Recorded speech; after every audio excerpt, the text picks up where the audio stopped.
Good evening. My name is Peggy Healy. I am the president of the League of Women Voters of Downers Grove, Woodridge. On behalf of our league, I welcome all of you here tonight, those of you who are with us in the audience, and also those who will be watching this later on cable TV. The forum this evening is for the candidates running for Woodridge Village Trustee. We welcome the candidates also here tonight, and we commend you for being willing to serve. Now I'm pleased to introduce our moderator. Lori Miller has moderated for us before, and we're very happy that she's agreed to do it again this evening. Lori is a past president and an active member of the Wheaton Area League of Women Voters. She has moderated many state and local political forums and has coordinated and participated in many league registration drives and voter education events. With that, I will turn it over to you, Lori, and thank you very much. Thank you so much, audience, for being here, and thank you, league members, for being here and participating tonight. We're fortunate to have so many people involved in making democracy, protecting it so it doesn't become a spectator sport. And thank you, candidates, for your willingness to serve. Because we do have 4 candidates running for 3 seats, and you'll see them right here. And then the 2 candidates running for a 2-year term are sitting right down here. So with that, I'd like to thank you again in advance for holding your applause till the very end. And thank you for your thoughtful questions that I'm sure we're going to enjoy listening to tonight. With that, I would like to ask candidate Blair to go ahead and make your 2-minute comment. Good evening. My name is Marianne Blair. I appreciate this opportunity to reach out to our residents and discuss concerns and issues that are important to all of us. I want to thank the League of Women Voters for this opportunity and congratulate them on their 95th anniversary. In July of 2013, I accepted an appointment to the Village Board of Trustees. My tenure on the board has been a wonderful experience. It's allowed me to meet many of you and get your valuable input on village matters. As trustee, I've been afforded the privilege of keeping the concerns and needs of our residents into decisions that shape our community. This is an honor and a responsibility I take very seriously. Prior to accepting the appointment to the village board, I served for over 16 years on the Woodridge Board of Police Commissioners, the last 5 years as chairperson.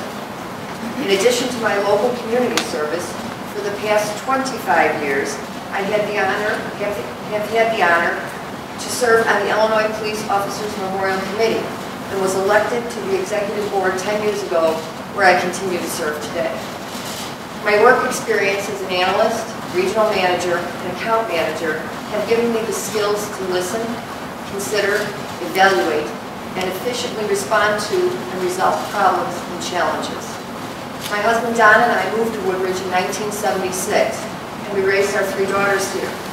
We've been members of St. Scholastica since moving to Woodridge, and I've been a Eucharistic minister for over 25 years.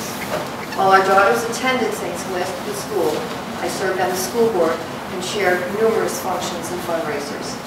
I believe that we should always give back to others and our community, and I've worked very hard to do that. I would be honored to continue to serve you as a village trustee. Thank you. Thank you, candidate Blair. Candidate Kagan. Madam Moderator, esteemed candidates, and most of you, my fellow residents. I'm Joseph Kagan, and Woodridge is my hometown, and I've lived here my entire life.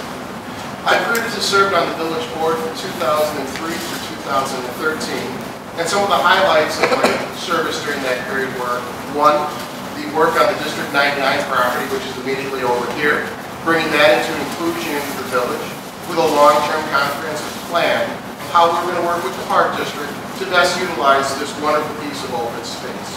Other pieces of activity while I was on the board, initially with the TIF District and the creation of the space that the new senior housing center is going to be built on, as well as in the early planning stages, working with the Park District to acquire the land that their new ARC is being built on, which will be a wonderful piece to enhance our entire community.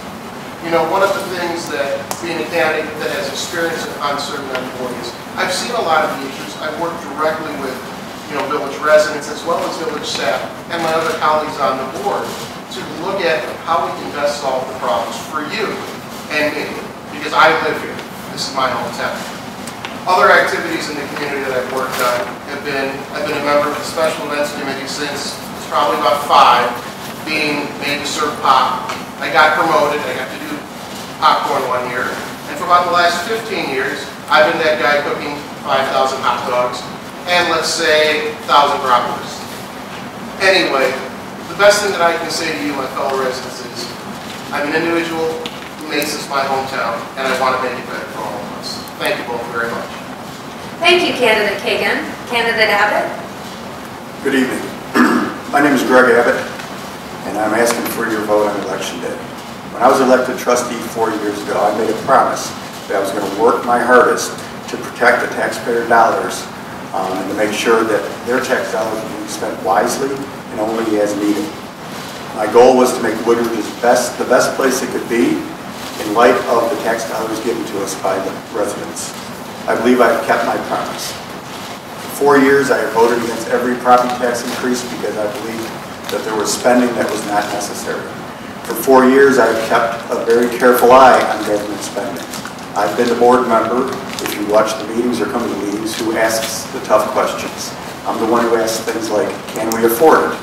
Where will the money come from? And do we really need it? Local government to me is the most important level of government. You know, when we think of important governments, we think of Washington, D.C., Springfield, and they do important work. But as far as what affects a person on a day-to-day basis, I believe no level of government has a greater impact than local government.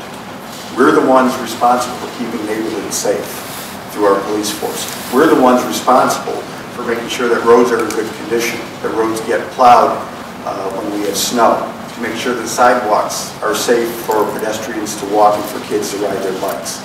To me, those are the things that make a neighborhood livable. Those are the things that make you want to live in a town. And being on the village board, it's a great opportunity to work hard to make us better in all of those aspects. My focus has always been that the government should focus on core services. A lot of times governments like to kind of stray and do some things that go beyond their basic mission. To me, we have to focus on safe neighborhoods and well-maintained roads and streets. That's the most important thing we can do, and I've tried to keep a laser focus on that. So I think I've done what I promised 4 years ago, and I would appreciate your vote on Election Day. Thank you very much. Thank you, Candidate Abbott. And we do have Harriet Lindstrom down in the front row as our very capable timer, and she will give you that stop sign, which means you can finish that sentence. Now, Candidate Martinez, your opening comments? Good evening. My name is Mahim Martinez. Many of you know me as Mike, and I'm running for the office of village trustee. I want to thank the League of Women Voters for the opportunity to address all of you here today and to answer questions about our village. I also want to thank you, residents of Woodridge, my fellow residents, for being here and for your participation and support. The last 20 months since my appointment as trustee have gone by very quickly. Prior to my appointment, I served the village in different capacities and different commissions, the last 8 as a member of the Police Board of Commissioners. But the opportunity to serve as a village trustee is a very important one, and that is the reason that I'm running to retain my seat on the village board so I'm able to work with all the residents and fulfill the expectations. My wife Helen and I lived in Woodridge for more than 42 years where we raised our 2 daughters. Over that time frame, I see this community grow and prosper. I remember the cornfields. I want to continue strong leadership in our community by communicating with residents and working with my fellow trustees and the village staff to make your living in Woodridge enjoyable and safe. My commitment is I will listen to concerns of residents and try to resolve them as many as possible. But the most important thing that I want to make sure is that the residents get an answer that they can understand. I am committed to keeping balance between your concerns and any impact that these concerns may have on maintaining a high quality of public safety and the services that you come to expect. I look forward to having a good discussion tonight, and again, I thank you for listening. Thank you, Candidate. Candidate Mike Krusek? Hi, I'm Mike Krusek, and I'm running for the 2-year unexpired term. I'd like to thank the League for sponsoring this forum tonight, and I'd like to thank all of you for coming out, whether you're going to be here tonight watching or for those of you that are going to see this at home. I've been a community and business leader in Woodridge for almost 13 years now, always working to make Woodridge a better place to live. I'm also a financial advisor, but nowhere near as accomplished as Lori, I can tell you that. Within my first week of moving here, I joined the Chamber of Commerce. From that point forward, my community involvement has grown. I've been involved in many of the organizations that make Woodridge a great place to live and raise a family, and I do believe that the organizations I've been involved with are better off because of what I've contributed. I've also stayed involved in organizations such as the school district and the park district, even though my daughters have moved on several years ago. Why? Simply put, I'm committed to building a better Woodridge. I've been endorsed by people like Trustee Tim Goodwin, DuPage County Vice Chair John Curran, our Park Board President Fred Honke, in fact the entire Park Board, former Trustee Mary Ann Frank, school board members Brian Richlick, Patty Cash, and many more. I'd like to thank them for those endorsements, but it's not just because I know them that they've endorsed me. They've seen the job that I've done in the various organizations in Woodridge, and they've seen the contributions that I've made. They believe I can do the same as trustee. I didn't become involved in the community when I decided to run for office. I'm running because I'm involved in the community. As a trustee, I feel I can help to make Woodridge a better place to raise a family, open a business, and be proud to call Woodridge our home. I look forward to using my leadership and business skills to bring people together and always do what's best for our village residents. Thank you. Thank you, candidate Krusek. Candidate Linda Mast. Thank you to the League of Women Voters for hosting this candidate forum in their 95th anniversary year. When my husband and I first visited Woodridge while house hunting in 2004, it was love at first sight. Now, over 10 years later, we are still so happy to call Woodridge home. Here's why I love Woodridge and why I believe I'm the best candidate for the 2-year trustee position. Woodridge represents family-friendly environments, quality education, safety, diversity, and transparency in government. I am honored to share with you that my many endorsements include Mayor Gina Cunningham, former Mayor Bill Murphy, Trustee Ann Thanks, and my fellow Plan Commissioners Jeff Gaspar, Nancy Bela, and Cameron Hendricks. Addressing complex issues and working with many diverse stakeholders and perspectives is something I'm prepared to do.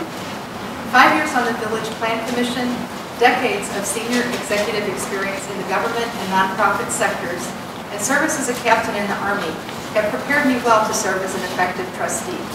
In my career, I have managed multi-million-dollar budgets, saved one organization $10 million through collaborative partnerships, and as Chief Compliance Officer for the University of Chicago Health System, I was responsible for regulatory compliance for a very diverse workforce of 8,000 employees and 700 faculty positions. While on the Woodridge Plan Commission, I was selected to serve on the joint trustee and commissioner team that recommended Alden as the first senior housing developer for the village. I was also selected to serve on the Town Center Open Space Steering Committee, where my goal was to ensure that the voice of the community and desire to protect our open space was honored. As your village trustee, you have my commitment to governance with integrity, family-centered focus, quality education, respect for diversity, safety, quality of life, fiscal responsibility, and transparency in government. I am passionate about our village, and I ask for your vote for me as trustee. Thank you. Thank you, Candidate Mast. Thank you, candidates, for your opening comments. The first question, Candidate Kagan. How do you propose to improve communications with the community, and how can the village achieve the goal of getting the community more involved with local government? That's a very good question, and a very good answer to put out to that is to put more information out through transparency and public postings. And that's through some new media savvy ideas, such as the Village Facebook page, Twitter, other types of forums where guests can quickly get that information, be it a budget agenda, be it tax information, be it program agenda. The more information that we can push down the stream to our residents, the more informed that they can become. For those that rely on traditional media methods, such as mailers and other things, you know, the village does a very good job with the water summary forms, which come out quarterly. You know, giving the residents more information is the best way that any body can provide members the information that they need to go about their business. Thank you, candidate. Candidate Abbott? Like Mr. Kagan says, one of the things we need to do is we can always do better as far as getting more information on our website and getting it out through social media. But I think as far as the second part of your question, I think that's the most important as far as how we get people more involved in the process. I think one of it is to invite the people into the process. We don't do that nearly well enough. The residents of this village have many talents, many areas of expertise that would be of great value to the village and to this board in our decision-making process. And we don't tap into that nearly as well as we need to. I'm a big fan of having ad hoc advisory boards where citizens can come and look at what we're doing in the formation process, not when it's already done and we say, well, how do you like it? I mean, have them help us formulate policy, especially in the area of our budget. Government budgets work very differently than private sector budgets. I would love to have a set of private sector people who know about budgeting take a look at our budget and give us tips and ideas on things that perhaps we can do better. And just kind of the people will be involved when they know we want to listen to them. And at this point, we haven't really been that open to getting people in on the ground floor to help us. And that's one of the areas that I think we can really improve. Thank you, candidate. Candidate Martinez? Like my fellow candidates indicated, the website is very important. We need to find a way to communicate all the information through the website. But we are already doing certain things in the community that I believe are very good. The Coffee with the Mayor. We've been having coffees every quarter to meet with the residents. And we have had a good success, ranging anywhere from 30 to 75 residents that have attended these coffees. In addition, we have the annual town hall meeting where we meet and discuss different topics and ideas with the residents. But the key here is the feedback. We need the feedback from the residents to do a better job, to make sure that what we're doing is what they're expecting and what they would want to be doing for Woodridge and for them to live safe and enjoy it.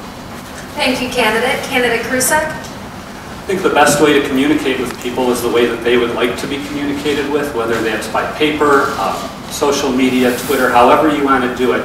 The ease of communication now is kind of overwhelmed by the amount of communication, but people will listen if you communicate with the way that they are most comfortable in. As far as getting them involved, we need to make sure that people feel important, that they feel listened to, that they don't feel as if their opinion doesn't matter. And there are a lot of different ways that we can do that, starting with, I think it's a good idea to have committees where we invite residents in, and I really think that it's important to get them to feel like they are wanted and needed. Thank you, candidate. Candidate Mast? This question is near and dear to my heart. I am a big proponent of civic engagement. And in fact, I'm giving a talk on civic engagement on March 30th at Westwood College as part of my campaign, because I do feel very strongly about getting the community involved and getting input from everyone. I would also say that I think the village does an excellent job of a variety of types of things to engage the community. There is a new age-friendly task force that was just put in place to address the concerns of seniors. We had excellent town hall meetings about the open space, and we can always do better. But I think probably the best is grassroots. Invite your neighbors. I know I do. It's a general practice for me. Whenever there's a town hall meeting, I engage my neighbors to come join me, and I think that's a good strategy. Thank you, candidate. Candidate Blair? Yes, the town meetings, the coffees with the mayor and the board have been outstanding, and they're growing each and every time we have one. Our webpage is fantastic. You can find anything from board members, budgets, upcoming meetings, minutes. It's all there. We have to maybe communicate that a little better, reach the people and let them know that it's there to be looked at. Another thing that the board is looking at is maybe some electronic signs. Nothing's been decided yet. It's in the discussion stages. But some electronic signs placed in a couple places in the village would certainly help get the word out to residents of things that are up and coming. Thank you, candidates. Now we'll move to the second league prepared question, and we'll start with you, candidate Abbott. What are the top 3 infrastructure challenges in the village? I would say the top 3 challenges are our roads, our sidewalks, and our sewers and pipes. Start with the sewers and pipes. We're an aging village. Many of our pipes are 50 years old. They're springing leaks. It takes an incredible amount of manpower to fix those leaks. And it's something that you cannot ignore forever. You have to take care of your infrastructure. And a lot of the stuff that you don't see that's underground is in need of serious repair or replacement. And as far as the roads go, we have a plan. We've decided on a certain level that we can afford to fund. And our goal is to get all of the roads up to that level, so that the neighborhood looks nice and it's fun to be in, and it looks and that it's a neighborhood that you can feel good about. And the other issue would be sidewalks. It's all nuts and bolts that local government does, and in our community we need to do. We're working on it. We're trying to do the best we can. Thank you, candidate. Candidate Martinez. Like Candidate Abbott indicated, I would say that the #1 concern would be our underground utilities, namely sewer and water. There has been indication that it would take about 20 years to replace most of that infrastructure, and it would cost over $1 million every time we do it every year. This is a very, very important aspect of our village, because our village is 55 years old, and everything that goes on top of it could cave because of what's failing underneath. We also need to address our properties, the properties that you residents own. That's not really an infrastructure, but it is an infrastructure, because your sidewalks that are in front of your house should be maintained, and if you have an issue, you should communicate it to the village so they can be taken care of. We need that feedback from the residents if there are issues in your area that cannot be resolved. Thank you. Candidate Krusek? Well, certainly sewers and the water system are right at the top of the list, because we are constantly seeing water main breaks, and we can't continue. Some of this is over 50 years old now, so we have to take care of that, and it's not going to be cheap. We have to do a better job on our roads, and that's at the same time that we're seeing the motor fuel tax fund revenue shrinking, which is the only real source of revenue that we have right now for it, so we have to look at taking care of that. The other part that I'm going to throw in here for infrastructure is not necessarily infrastructure, but we also have to look at how we're funding our police pension, because that's an important aspect of what we have to fund properly going forward. Thank you, candidate. Candidate Mast. I don't have anything to add. I think certainly the underground sewers pipes is an essential and priority issue, as well as road maintenance. And it is challenging to schedule maintenance. We don't know, weather can play a factor, and when the board has a schedule that's been approved, it may need to be updated based on unexpected challenges with weather. So that's something that deserves constant attention. One thing that hasn't been discussed that I would also include in terms of safety is also evaluating traffic patterns and any kind of infrastructure changes that might be needed to be updated on traffic signal equipment. Thank you, candidate. Candidate Blair? Roads, sewers, water. In 2011, the village did a survey of our roads, and there was a pecking order, the worst shall be first. What they're finding is when they get in to maybe just resurface the road, that it's not enough, we have to go deeper. So it's a challenge to the budget, because when you think you're going to spend X amount of dollars, and you're going to maybe spending twice as much. Public Works building, the tanks that are on the public underground tanks are pretty much at the end of their expected life expectancy. That is something that's really going to have to be looked at. So roads, sewers, water, they're all aging, as has been said. We're over 50 years old. and these things have to be addressed. And the village does have a plan, which is being able to fund it. Thank you, candidate. Candidate Kagan? Well, I'll be very quick. The three things on my list are roadways, sewer and water, and our housing stock. In regards to our roadways, we've already talked about the study that was done in 2011. The biggest factor for roadways is how motor fuel tax comes in. We receive money based on apportionment of the gasoline tax that we all pay at the pump. The village then utilizes that money to repair the roads. However, as we've heard, Springfield is looking to cut money to suburban and other municipalities. How is that going to affect the village roadscape? Sewer and water, well, that's something I can speak to firsthand, because on March 3rd, I witnessed a sewer main break in front of my house. It was water, I had water pumping up. Village staff was very quick to get on site, notified me as the homeowner what was going on, said, we're going to dig up your front parkway. I said, have at it, guys. The village completed the work in about 8 hours, and they subsequently came out, cleaned up the work site, and did a very good job. Lastly, we're going to talk about the housing stock. On average, Woodridge housing stock is about 30 years old, with some sections much older than that. One of the biggest things the village does is they address it through a windshield survey, and they complete that showing residents things that can be done to repair their property. Thank you. Thank you, candidates. Now we'll move on to the third question, and we'll start with candidate Martinez. What ideas do you have to better meet the needs of the village's diverse population? Diversity is a very important thing to me, since I'm a part of the diversity group in the village. I think we should take advantage of what we have to offer as a diverse group. Depending on where you come from, you should take advantage and find out what commercial entities can be brought in so that diversity groups that are in the village can take advantage of it and shop local instead of going to a community.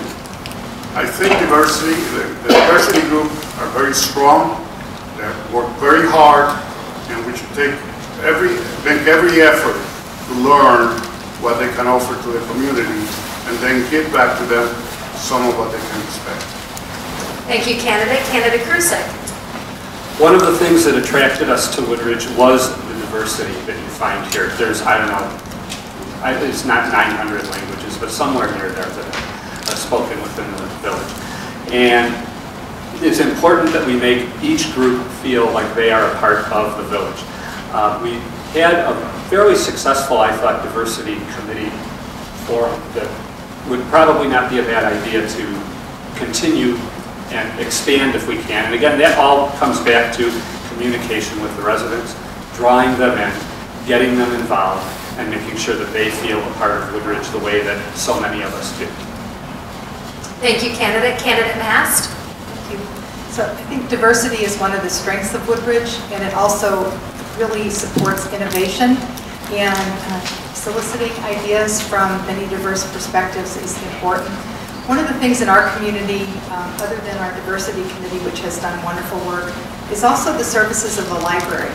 So there are tremendous opportunities for diversity exposure, literacy exposure to different languages and cultures that are available to our community through the library, which is a real treasure for us. And it's something that I think will also help build community. It's a good opportunity. Those are the things that come to mind. Thank you, candidate. Candidate Blair. The diversity in our village is one of the things that makes our village so strong. There's been, as you said, there was a diversity committee. We need to continue to reach out to all the different ethnic groups. I can speak very confidently on the Board of Police Commissioners. When we would do testing, we would make sure that we would reach out to all the different communities, ethnic communities, to try and encourage all different ethnic backgrounds to apply for the police department. Thank you. Candidate Kagan. Well, first off, Woodridge is a community with about 32,000 or more residents, 7 or more churches or other houses of worship. By my count, at least 4 to 5 ethnic food stores. Woodridge is a great community with a lot of different people. And one of the things that keeps people in this community is it is a hometown feel. So where we have an opportunity to bring our residents to talk about their cultural differences You see that in the programs the Park District has put on, in the programs the Village has put on, and again through other things such as the Diversity Task Force, which several members here in the audience may have participated in, several members up here may have served on, all trying to, again, encourage the fact is that we are all from somewhere, but this is where we're at now. Thank you. Thank you, candidate. Candidate Abbott? I agree with what everyone has said. All of it. Next question. We'll start with you, candidate Krusek.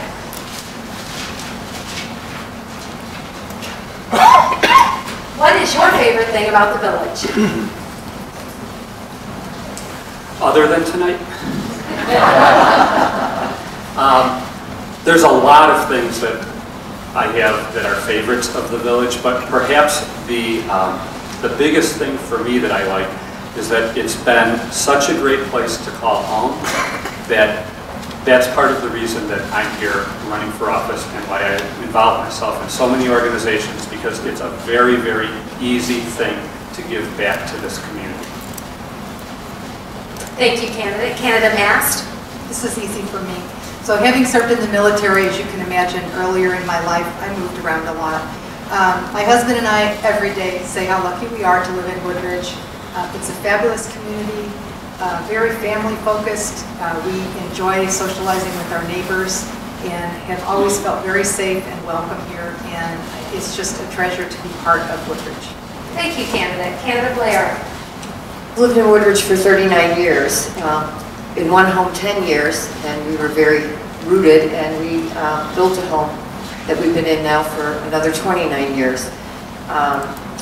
It's a wonderful place to live. We've made many wonderful lifelong friends. It's just a feeling of belonging, and it's a friendly, wonderful community. Thank you, candidate. Candidate Kagan? Well, I've lived in the village, as I said, my entire life, so that's about 44 years. I think one of my most favorite things and its memories from my childhood is the blood, sweat, and tears out on the Park District's ball fields when I was playing youth baseball. The sand and gravel is probably still somewhere buried underneath my skin. Now that I'm older, you know, I look at what the community has to find shopping centers, the movies you can go see, the stores you can go visit. But again, it's that sense of the fact that this is my home, be it from one end to the other. I've probably seen, ridden a bike on it, walked half of it, and drove past just about all of it in my entire lifetime here. Thank you. Candidate Abbott? It would be the people of the village. The village, there's a lot of great people who live here, and they're people with good values. They have the same values that I have and that my family has, and they just make it a great place to raise a family. People who care about one another and give of themselves. Thank you. Candidate Martinez?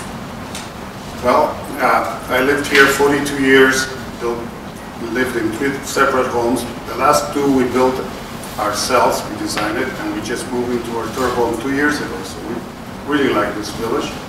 We like what it has to offer to us. Many folks have said the friendship, the people, yes, all of that. The opportunities that you have you go to church, San Scholastica, and I go to the same mass every Sunday. People come to me and say, hi, I know you from somewhere. And I hate to say it, but I don't know their names, but I do know them from somewhere, the church. So you get to know a lot of good people. People make the difference in any place you live or work, and I think that is one of the key elements that this village has. Thank you, candidates. Great answers, by the way. Candidate Mast, the final question that the League have prepared tonight: what specific ideas do you have for finding revenue to support high-quality, comprehensive services? Excellent question. So I think actually we are doing very well in the village board and can work with staff to continue our successes in attracting business. So this past year, with the upturn in the economy, we've done very well with creating many new jobs in the community. In fact, I think just in the last year, there are 1,200 new jobs because of new businesses coming to the community.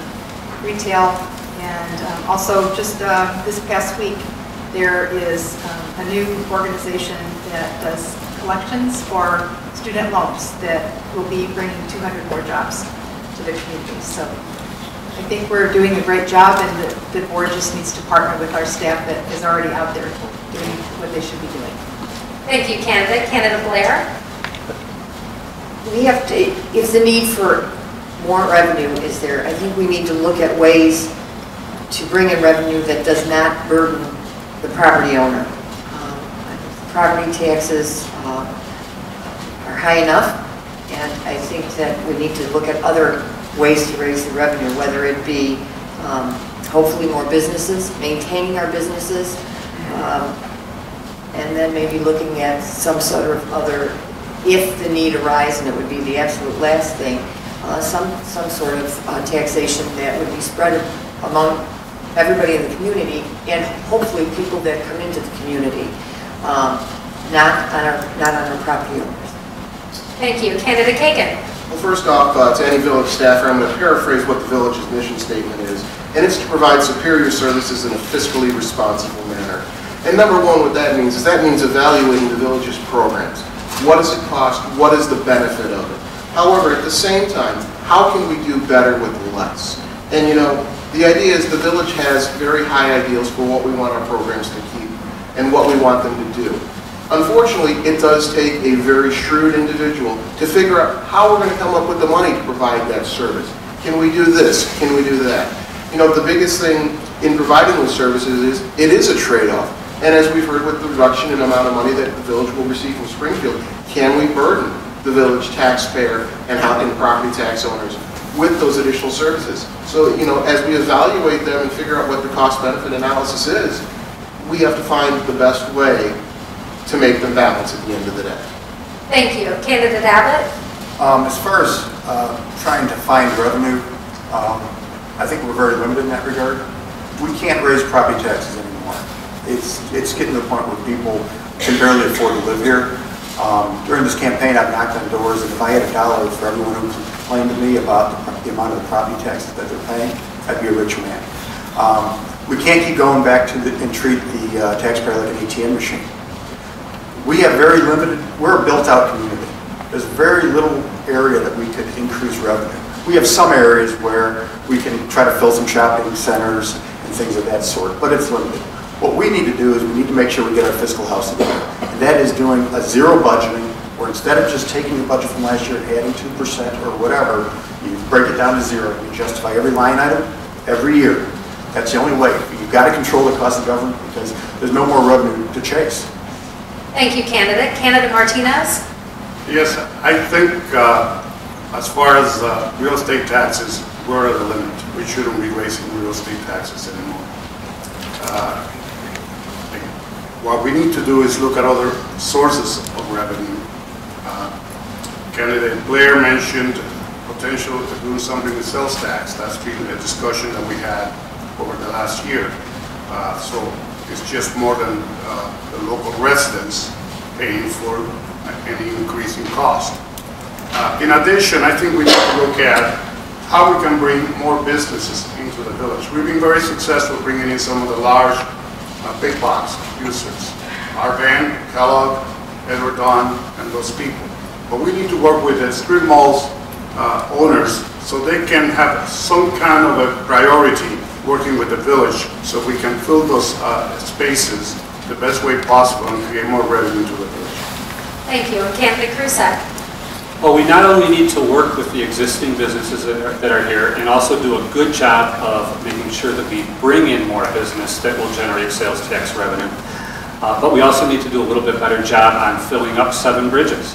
We need to make sure that they can build more. Right now they're sitting at 30% vacancy or thereabouts of the buildings that they've already built, and they have room to build a lot more. So we need to do a better job in helping to get more business over there. That will help with property taxes, it will help with sales taxes. And yeah, I would agree that going back to the homeowners for property tax increases is not a good idea. We just can't do it. Thank you, candidates. Now we're going to the first audience question, and they keep coming in, so thank you, audience. This is great. I hope we can get to all these. We'll start with you, Candidate Blair.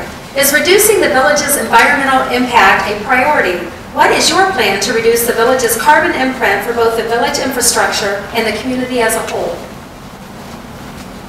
The village is very mindful of open spaces. We just approved the town center plan, ensuring that there's open spaces. I think that's something we always have to be mindful of. We want to make sure we have playgrounds and places where people can go and just enjoy nature and just be able to go out and about. We don't need concrete and asphalt everywhere. Okay, thank you, candidate. Candidate Kagan. Could you repeat the question in its entirety? Sure. Is reducing the village's environmental impact a priority? That's part one of the question. What is your plan to reduce the village's carbon imprint for both the village infrastructure and the community as a whole? Well, I guess we're talking about two portions of the green equation. The first portion is, how does the village operate in the environment? Some of the initiatives that I know the Public Works have taken is to going out and grinding the streets with a saltwater mixture prior to a predicted major snowfall. What this allows that brine to get on the roadways, and through vehicle traffic allows a quicker melt off of what you get as that initial slush on the streets, thereby allowing Public Works to more quickly take care of the major thoroughfares because of the continuation of that saltwater solution breaking down the snow. Number two, in regards to green space, the village has a very strong plan to provide opportunity with the Park District to utilize our green space in a very efficient manner, be it our parks and other pieces of that same footprint, to provide all of our residents an opportunity to go out into an open environment where you are free of the clutter of asphalt sidewalks and streets in those wonderful recreation areas. Thank you, candidate. Candidate Abbott? As far as our green space, I think we have a lot of green space in the village. That's one of the things that makes this town such a great place to live, is there's a lot. We have fine parks, we have forest preserves in the area. One of the things I'm proud of since being on the board was fighting to keep Village Greens open. There's a movement to try to bring commercial development, which would have eliminated the golf course on 75th Street. And I was proud to be one of the people who was fighting to keep it as is. Being green is a priority in the village. I know the staff works very hard on that. It's a priority for them. And whenever we see opportunities where we can reduce our carbon footprint, we do it. Thank you, candidate. Candidate Martinez? Yes, as far as green space, we approved the town center plan and maintain as much green space as possible. The fact that we have some parking areas in the preliminary planning doesn't mean that that's the way it's going to come across. So we have to be very cognizant of the fact that green space is important. But we should also look at our older parks that we have in the community. We should be looking at how we can improve those parks so the kids and everybody can enjoy.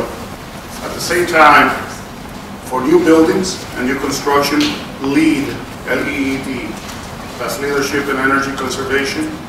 We should be looking into doing more of this and encouraging our new tenants to start using LEED and start being green when they design their buildings. Thank you. Thank you, candidate. Candidate Krusak? Can you repeat the question? Yes, I can. Two parts to this question. Is reducing the village's environmental impact a priority? And then what is your plan to reduce the village's carbon imprint for both the village infrastructure and the community as a whole? First, it is important. I know that the village works very hard on energy efficiency within Village Hall and all of their buildings, and I think that, like Mike said, we need to make sure that new buildings that the village is considering take all of the latest environmental technologies into account. I know DuPage County right now is either considering or has just passed an initiative whereby people that are building under the LEED, under the various programs, will be moved to the top of the list as far as development projects. And I think that we could probably look at doing things like that here too, where we provide incentives for not only residents and businesses moving in, but anyone who's going to do any building in the village to make sure that they get environmentally sound practices in place. Thank you, candidate. Candidate Mast?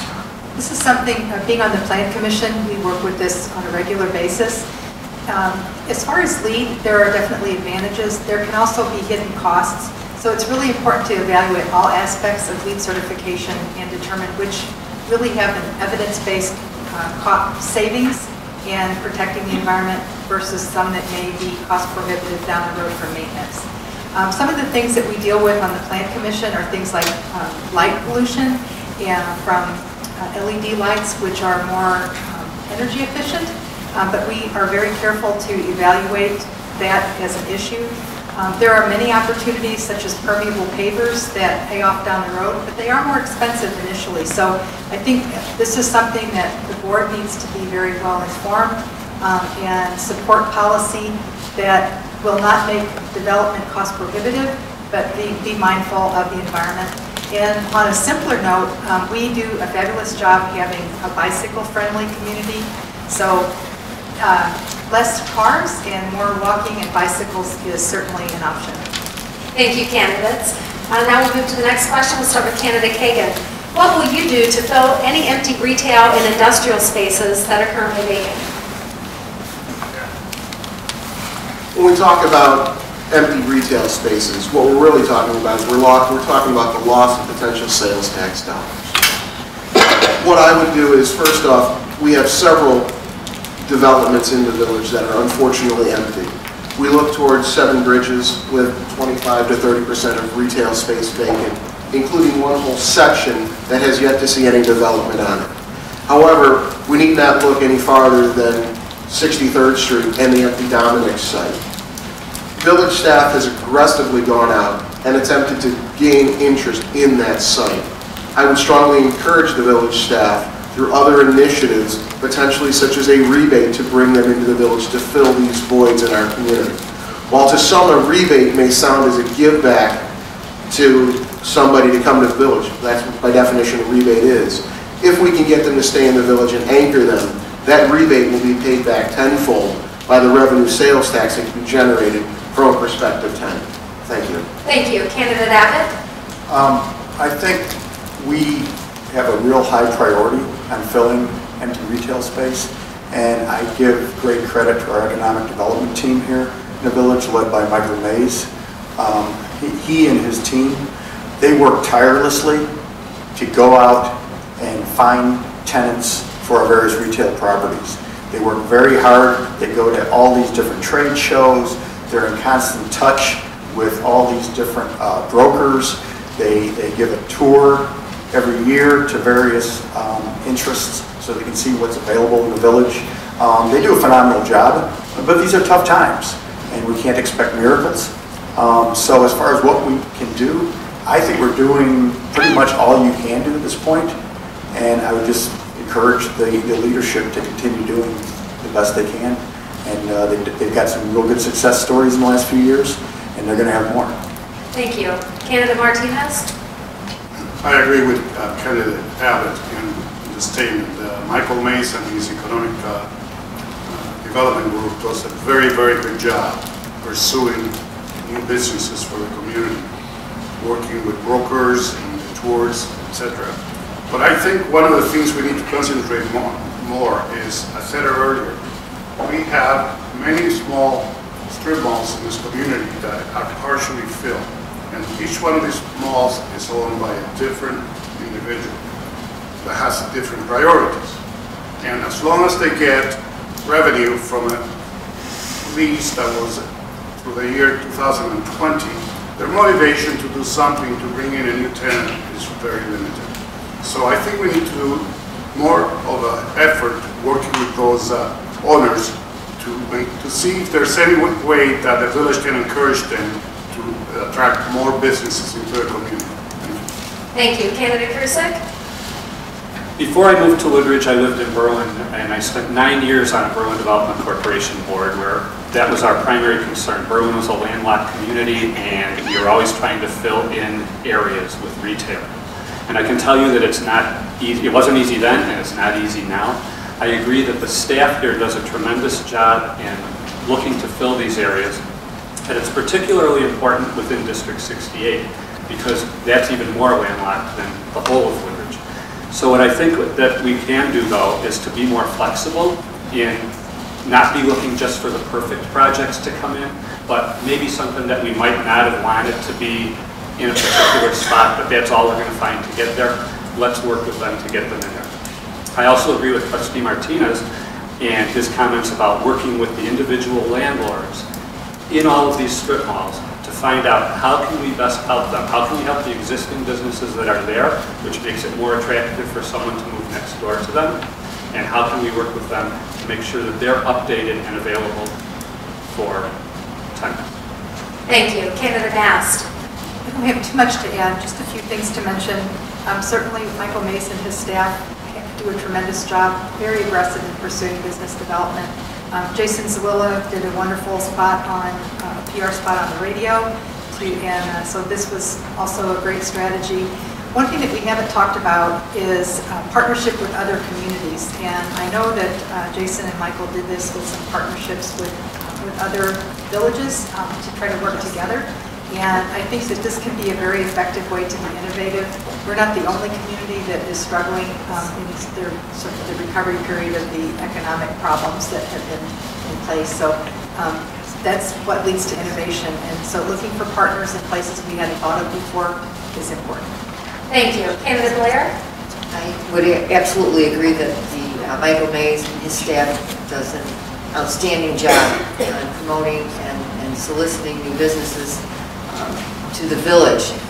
One of the things that candidate Mass touched on, I know that as far as the Dominics, there's been almost like a cadre of surrounding municipalities that have empty Dominics, and they're all working very, very hard to get those filled.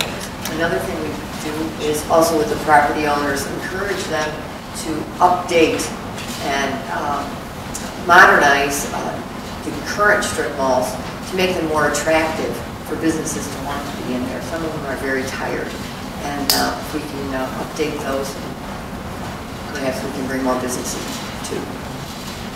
Thank you. Those are great answers to the question. We have one of those empty Dominics still, so we'll look forward to your ideas and take them to Wheaton. Next question, we'll start with you, Candidate Abbott. Do you see the police, let's put on glasses and try this again. Do you see the public as eyes and ears for the police department, or do you see the police department as arms and legs for the community? I'm getting my body parts mixed up here now. Could you say that? Do you see the public as eyes and ears for the police department, or do you see the police department as arms and legs for the community? Both. I mean, for a village to have a safe community, the public and the police have to work hand in hand. You know, we have to be partners, citizens and police. The citizens have to let the police know what's going on. They are the ones that know best what's going on in their neighborhood. And obviously the police have to follow up on what the residents share with them. I know, I mean, one thing under Chief Gina Grady is, she's made a comment to me, because I always tell my neighbors, if you see something, call it in. Don't worry if, maybe it's nothing, but as Gina Grady, Chief Gina Grady has told me on numerous occasions, we'd rather hunt down 20 leads that go nowhere than let somebody get away with the crime. So, it's very important for the people to know that the police department does want to take advantage of what they see and what they hear, and that they'll act on it. Thank you. Candidate Martinez? I think our police department, led by Chief Grady, does an excellent job, as well as the prior chiefs that we had in this community. And that's despite the fact that their headcount has been reduced over the last few years by a certain amount. They still do an excellent job. I think they need the assistance of the community to make sure that they do even a better job. As the candidate Abbott has indicated, partnership between the residents and the police, I think is great.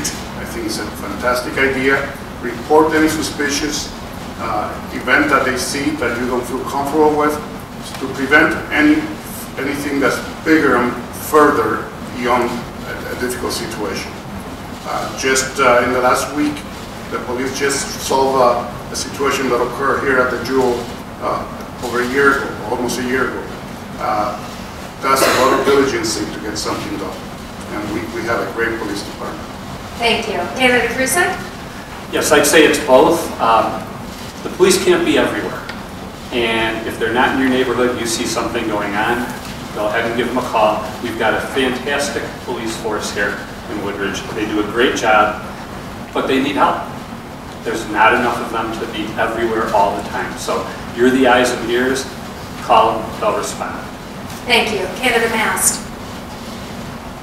One of the successes of our police department, I believe, is their ability to instill trust in the community. And certainly, the public does need to be the eyes and ears, and also the police are the arms and legs for the community. We need both, and not every community has a level of trust, I believe, that our police department does. And I can say from personal experience, no matter how small the concern may be, the police are very respectful. Any call you might make, I've never been made to feel that it was a nuisance call, and I think that that is consistent with the way anyone would be treated that would be calling with the concern. And so that level of trust is what makes that partnership effective. Thank you. Candidate Blair. I think I can speak to this after spending over 16 years on the Board of Police Commissioners. I can say with confidence that community policing has always been a top priority for our police department. But as been said, they can't be everywhere. We do need the input of the community. One of the things I think that we need to do a better job of is, and I know I had a hard time with it, but for anything, you now have to dial 911. Even if it's a non-emergency situation, and I think our citizens, it's hard to get used to that. It's kind of been drilled that 911 is for emergencies. But if you see something that's just a little strange, we are encouraging the residents to call. It doesn't necessarily have to be an emergency, but we've gone to a central dispatch and 911. We have to get our citizens used to using that. Thank you. Candidate Kagan. Well, as I've spoken about that this is my hometown, I can directly speak to the fact is that my father, Joel Kagan, was the first chief of police here in Woodridge. I received my first ticket when I was 9 for a dog off a leash by Chief Steve Herron when he was still a patrolman. So, we're talking about policing and community policing. The community is the first person that sees what's happened. Did you just see an accident in an intersection? Did you just see someone fall? It is the community that brings the attention to the police. Now, do the police go out and conduct their own investigations? Absolutely. That's what their job is. But the first line of any community is us, the citizens. So through a community policing policy, as well as interaction with our officers, through the DARE program, through the officers that go into our public schools, and through the Community Resource Center, which is operated in partnership by the Woodridge Police Department. It's all opportunities to police the entire community as citizens with our partnership. Thank you, candidates. Candidate Martinez, we'll start with you for the next question. Explain any new ideas for intergovernmental cooperation to provide cost savings and efficiencies. Well, one of my thoughts to look up for additional revenue and provide the village with partnerships is working with our other taxing bodies, which are part of the ornamental piece of the village. Looking outside of this, we can work with other districts and other municipalities to see how we can partner with them, pursuing services that will be similar, and it will not impact in any way the level of service that we're providing the community. Whatever we do, however we do it, we must keep in mind that the service we're going to provide must equal the best service we are giving right now. Thank you. Candidate Krusek? I wish I had a great answer for this where I could just say, oh, here's what we're going to do and we're going to save all kinds of money. But I think we do a pretty good job of working together with all our other taxing bodies. Where we can do a better job is to come together, sit down, and discuss exactly that. What are the ways that we can work together, whether it's through purchasing, whether it's through shared costs, making sure we're not duplicating services so that we are able to save money across the board. And I think that until we sit down and think outside of the box in ways that we may not have ever thought about, I can't give you an answer that says, oh, here's what we can do. right now. But I think that coming together, we got a lot of pretty smart people that live in this village. And I think if we sit down and go over some different ways of doing things like that, we could probably come up with some new ways of working together. Thank you. Candidate Mast. Definitely partnership with other taxing bodies is important.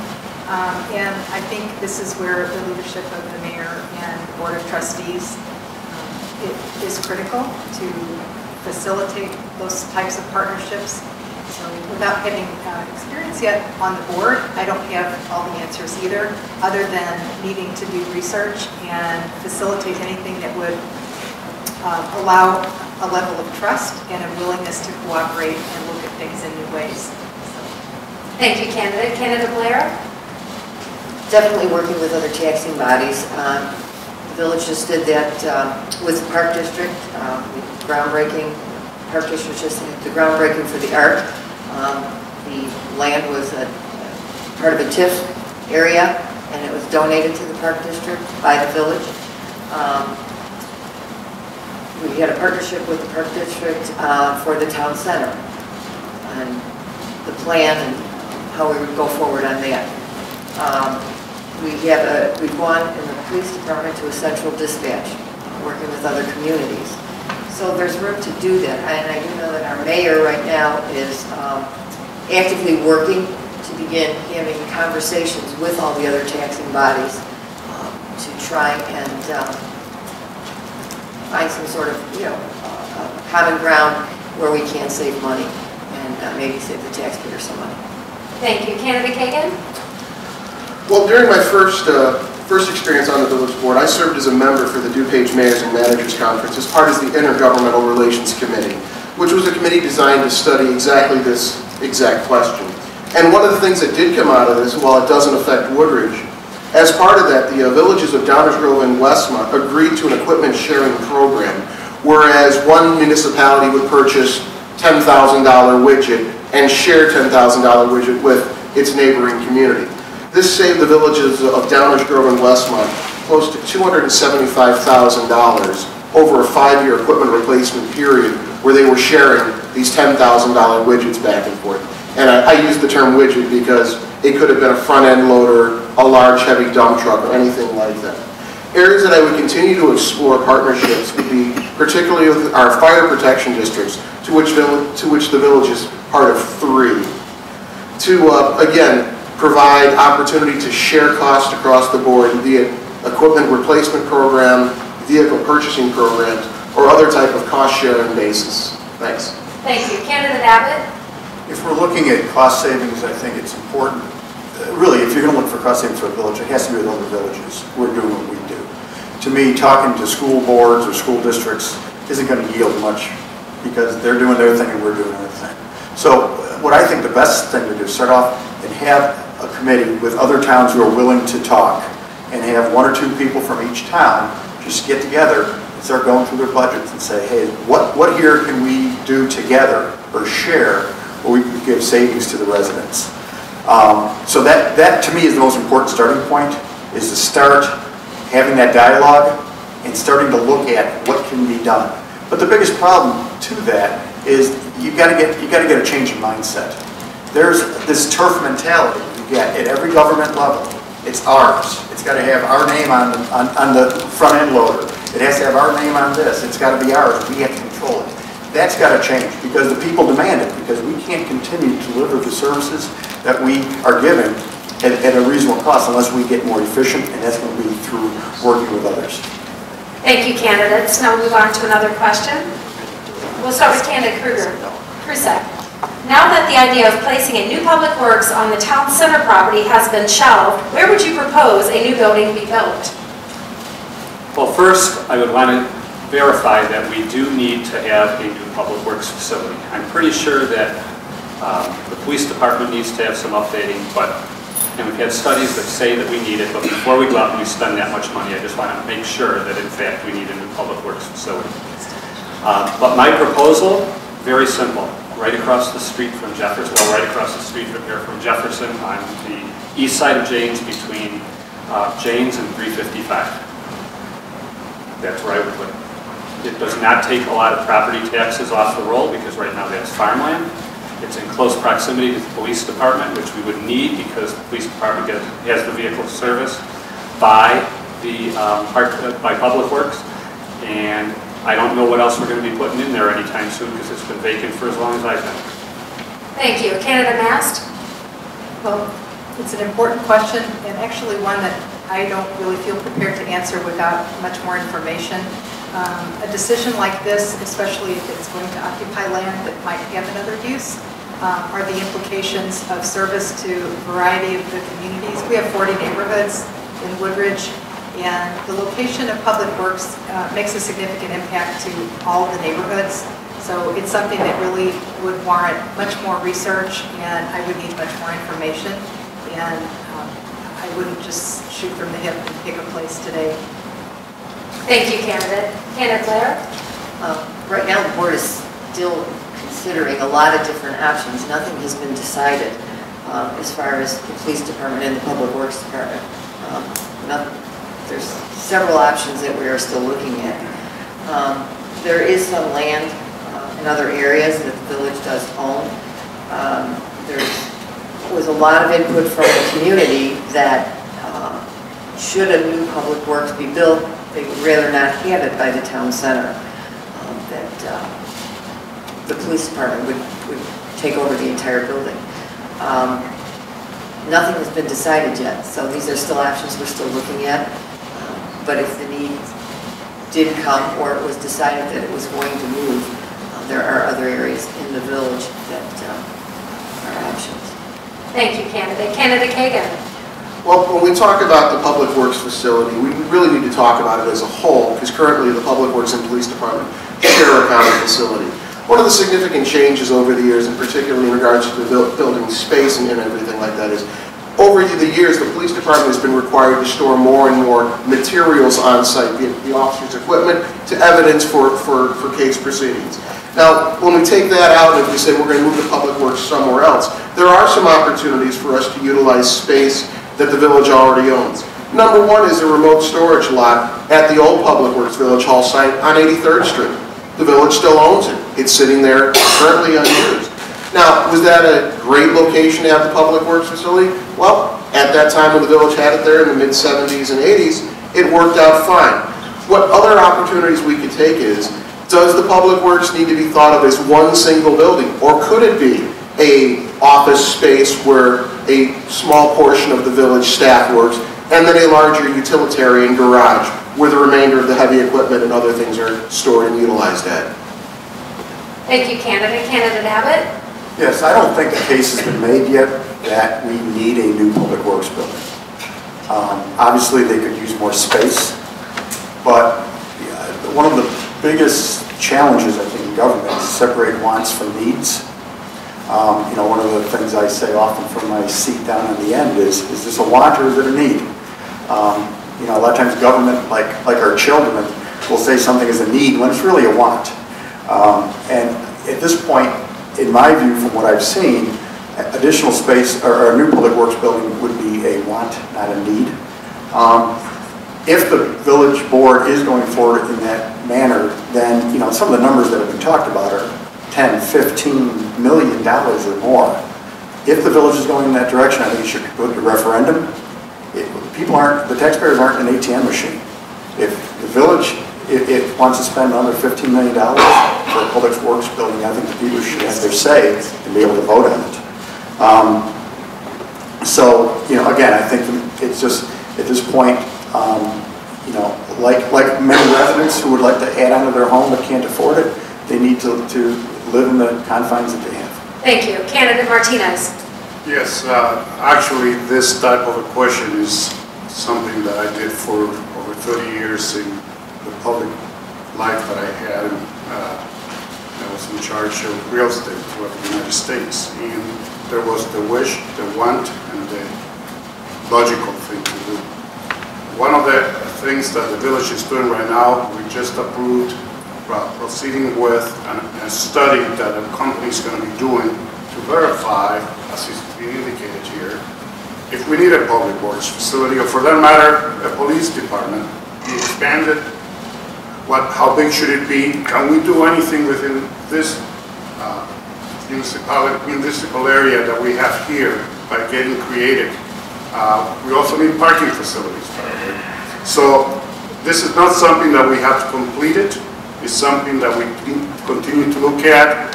And as Candidate Abbott, if it's in the tens of millions, we need to be very cautious on how we proceed. Thank you. Thank you, candidates. And the next one, we'll start with candidate Mast. What is your position on video gaming in Village? Great question, and I think it's been a hot topic. So for me personally, I like to go to the casino, but it's something that I do intentionally as an occasional leisure activity. So I think it's a controversial topic, and the village actually spent many months researching this, and it's already been decided and voted. And in general, the community is really not in favor of video gaming, and that was the representation of the decision. That would always be up for reconsideration. And as I've committed, I am the voice for the community. So if there was really a compelling reason to reconsider that based on the communications from the residents, that would be something that would be the obligation of the trustees to consider.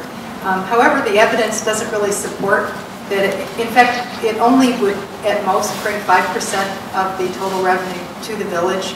The rest would go to the owners and to the state. So, I think there's a lot of evidence that doesn't necessarily support that it's the panacea that some may believe. Thank you, candidate. Candidate Blair? I voted for video gambling for several reasons. My main concern was law enforcement. I had many discussions with our chief of police and was assured that the crime does not go up when there's video gambling. Our businesses need help. Whether we see a big boost in revenues for the village, it would certainly help the businesses in our community. Video gambling is here. It's at many of the communities around us. If somebody wants to gamble, they're going to do it.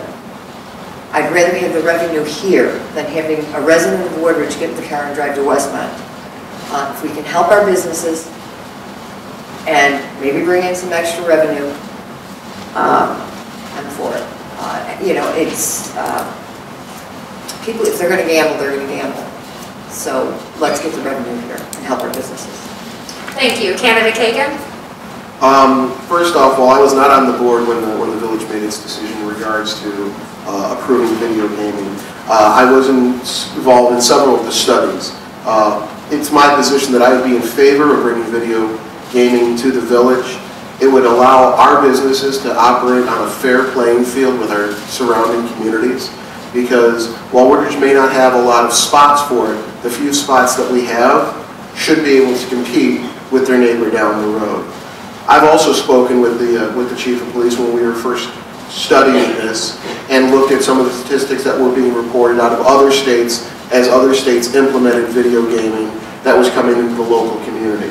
And again, as Marianne said, the statistics didn't say that crime went up just because video gaming was there. I think we cannot afford to allow our businesses to be at a disadvantage to other businesses next door. Thank you. Candidate Abbott? Yes, I voted in favor of video gaming. I was somewhat conflicted on the issue. I don't gamble myself. I don't think video gaming is good for Illinois, but by the same token, it's here. So, that's a reality we have to deal with. And since it is here, then the issue becomes, are we going to take part in it and get some benefits from it or not? And the way I looked at it, there were two main reasons I voted for it. One was revenue for the village. We have many challenges coming up in the upcoming years of paying for vital core services. And we're going to need to meet that. You asked before about new revenue sources. That would have been a new revenue source. But secondly, it also would have helped shore up a lot of small businesses in town. And to me, a community, small businesses are a vital part of a community. That's what makes your town your town. It's not the big mega restaurant chain that you can find anywhere in America. It's the local places in your neighborhood that you like to go and have dinner at. Those are the people who often You know, they're helpful in the community, they give back, they host fundraisers for people in need. They serve a vital purpose, and I wanted to strengthen our business. So that was the second reason I did that. Thank you, candidate. Candidate Martinez? I also voted in favor of video gambling, but I was the one that proposed a modified version of what the original idea was. Because I am not a gambler, I don't believe in gambling, but gambling is here, it's in Darien, 2 miles away, it's in Westmont, so it's very nearby communities already has video gaming. So as has been said here already, it was a source of revenue for the village. We estimated that it would be about 100,000 or over 100,000 a year in revenue, and it's a source of revenue for the small business community, which probably will need it quite a bit to remain in business. One of the things that I proposed was there were 25 or 26 locations that were eligible for video gaming. I proposed that we cut it down to 8 and examine it for a period of 1 year and see how it behaves, how it goes. If there's any safety issues or anything else that we need to worry about, then we'll consider it and stop it. Thank you, candidate. And candidate Krusek? Well, we've heard a number of reasons as to why several of the people here would be for it. I would also be just fine with having it. And again, I don't gamble myself, but not only does it bring in revenue through the actual gaming taxes, but it brings in additional sales tax revenue because it helps for businesses that might have their customers going to Westmont or Darien or Lemont to say, you know what, let's just run over to one of the places right here in town and have something to eat, something to drink, and I'm going to play for an hour or so. It's also an opportunity for our VFW to fund their own place. They are one of the few organizations that can participate in video gaming. Having said all that, oh, and by the way, I've never run into a person in campaigning as we're running here for trustee who's said anything about video gaming. Final point that I would make is that out of all the challenges that we have facing Woodridge, video gaming is very low on the list. We have a whole lot more problems and things to worry about with keeping our streets paved. Okay, awesome. You can add those final comments to your closing comments at the end here. Thank you, candidates. I'm trying my best to get a fair representation of all the questions you have on your mind tonight, so it looks like we'll get through the majority of them. The next question will start with candidate Blair. What parts of the budget would you cut? The second part of the question is, what programs or services are essential and should never be cut?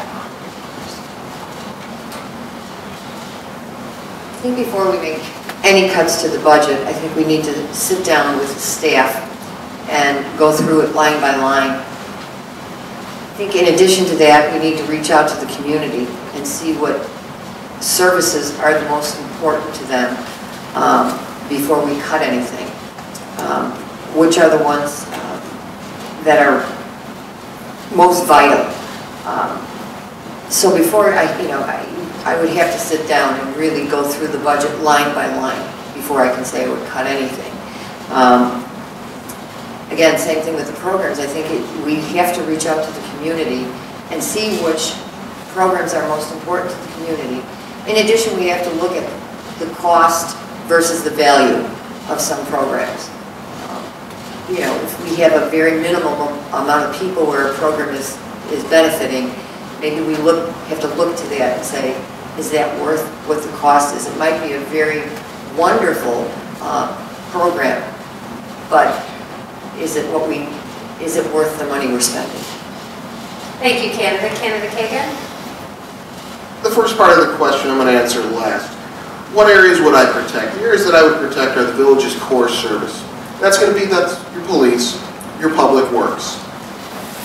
From there, you have a myriad of other things. You have your village staff and administration. That's going to be here at the Village Hall through the Community Development Department, as well as the Administration Department, the Village Clerk's Office. Those are all essential services that you need to run your community, because you have to get a business license, your road has to be maintained, and a policeman has to show up when you're down by the road. Now, what part of the budget would I look to cut? One of the biggest impacts on the village's overall budget is personnel.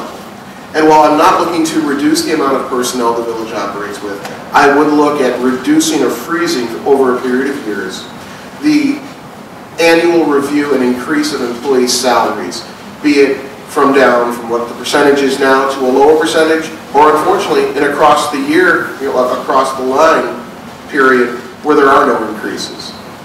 Thank you. Candidate Abbott.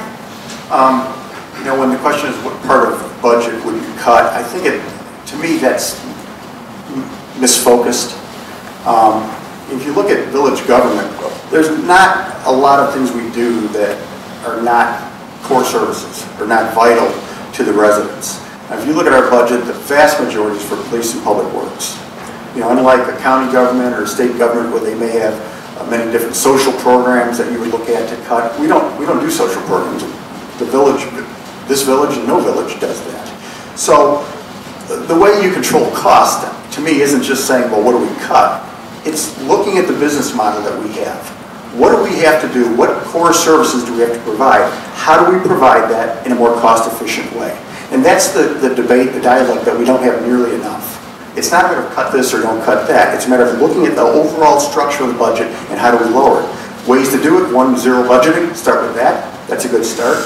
The other thing that we need to do is, as a board, I don't feel I should micromanage a village administrator. The village administrator knows best. I think the board should give directives such as lower by 1% the total overall budget and let the people who know best make those decisions. Thank you, candidate. Candidate Martinez? Yes. Let's start with what would you cut? I don't think I'll cut anything until I meet with the residents and find out what's the most critical aspect of the services we provide. And obviously the answer may be everything you do for us. So then we have to put the priorities on those services to see where the costs really lie and see how we can afford those services to make sure that we provide the best level of service like we've been doing. As far as budget is concerned, one of the things that the village should be looking at is to look at annual reviews and base it, like most public companies do, on a performance basis, not just provide an automatic increase because that's the way it's being done. I think we should be looking more at performance reviews to challenge our employees, but at the same time create a budget base for future years. Thank you. Candidate Krusek? To cut just for cutting's sake doesn't make a lot of sense. I don't view Woodridge as a village that spends money needlessly or frivolously. And I think that Trustee Abbott's idea of starting every year with a zero budget is a great idea, because now you will get your spending priorities in place, and then you can worry about how you're going to pay for them. But to just cut for cutting's sake doesn't work well. I've tried that in my house. My daughters don't go for it. But there certainly will be areas, if you start with a zero budget rather than here's what we spent last year, what you will find is that there are areas that you are going to be able to save $1. If you save $1, you can save $2. That's where it starts. You're not going to start out by saving $500,000. So let's start looking at it from a perspective of here's where we're going to start every year. What do we have to do? And then go from there. And I think you'll find savings. Thank you, candidate. And candidate Mast? In terms of something to cut, I really can't say that there would be anything that I would recommend cutting. I do believe that the village runs a very lean operation. And actually over the past 24 years, the board has focused on reducing the municipal tax rate and has done so every year, 24 years. So I think we really do make a strong effort to keep costs under control. And I think the solution would be, again, looking for efficiencies, partnerships, and how to do things more efficiently. And certainly core services would never be something that I would ever recommend cutting. So, and our staff does a very efficient job. Thank you, candidates. Now we have a couple more questions and we'll move to closing comments. And we'll start with you, Candidate Kagan. What do you see as the trustee relationship with the library, the park district, and the school boards? What do I see as our relationship? I think the relationship is there are sister taxing bodies. They're all part of that single equation called the homeowner's property tax bill. And, you know, I know quite well the individuals in the park district, as well as some members on the library board, as well as in the library administration. And I know that those partnerships provide dialogue between our representative taxing bodies. the biggest portion of it is, and it goes to the idea of what can we do to foster that? Well, it's talking to them, finding out what their situation is. What else can we do to help them provide their best services? Because part of their mission is they're providing their best services to our residents. So it's an interchange of ideas as well as opportunity for us to work with them. Thank you. Candidate Abbott? Well, one thing I think that Woodridge should be very proud of is that we have a very good working relationship between the village, the park district, and the library board. But I think that what we can do that would give residents the greatest benefit would be to talk more, to share because we're going through a lot of the same challenges fiscally, and to sit down and talk more and learn from each other. You know, we're each trying our best to keep costs down, and I think it would be helpful for the different boards to get together and just talk about what they're doing. You know, just kind of roundtable some ideas, see what they're doing. Maybe the park district's doing something really good that the village doesn't know about and isn't doing. Well, maybe we can learn from them, or vice versa. And so I think that's where the dialogue needs to go. Thank you. Candidate Martinez? As we move forward with the challenges ahead, I think it's critical that we work hand in hand with our partners, the other taxing bodies, and see how they're going to handle some of the challenges that they may be facing. But also ask for their cooperation to assist us if there's any need for additional revenue in our community. I believe we have a great partnership with the Park District. We have a great partnership with the library. We need to, I think, increase our partnership with the school boards. We have so many different school boards that we pay taxes to that it's going to take a little longer to achieve, but that's very, very important because remember, ladies and gentlemen, 70 cents of every dollar we pay in real estate taxes go for our school districts. Thank you. Candidate Krusek? I think it goes back to getting together with all of them, talking over what our challenges are. All three of those boards are probably going to be seeing the same types of things coming down from Springfield, where they're going to have funding cut, and they're going to have challenges just like we're going to have challenges here in the village. And sitting down more often, talking, and figuring out how we can work better together is probably the best way that we can help each other.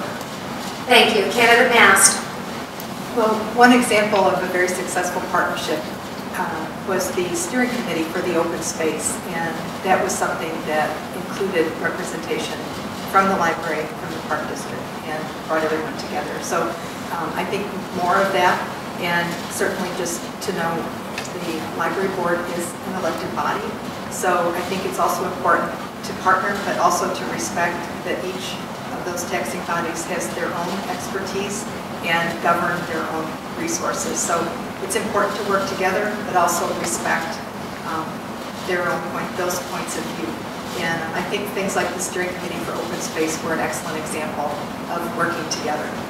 Thank you. Candidate Blair? Communication is obviously the key. We reach out to one another currently, but I think we can do a better job, especially with the school districts. We do have 4 school districts, which many residents don't understand or not aware of. We have 4 districts within our village. So it's not just working with the school district that takes care of Woodridge, that takes care of our children, right? The schools in our Woodridge district, but we have Naperville, we have Darien, and we have Lamont.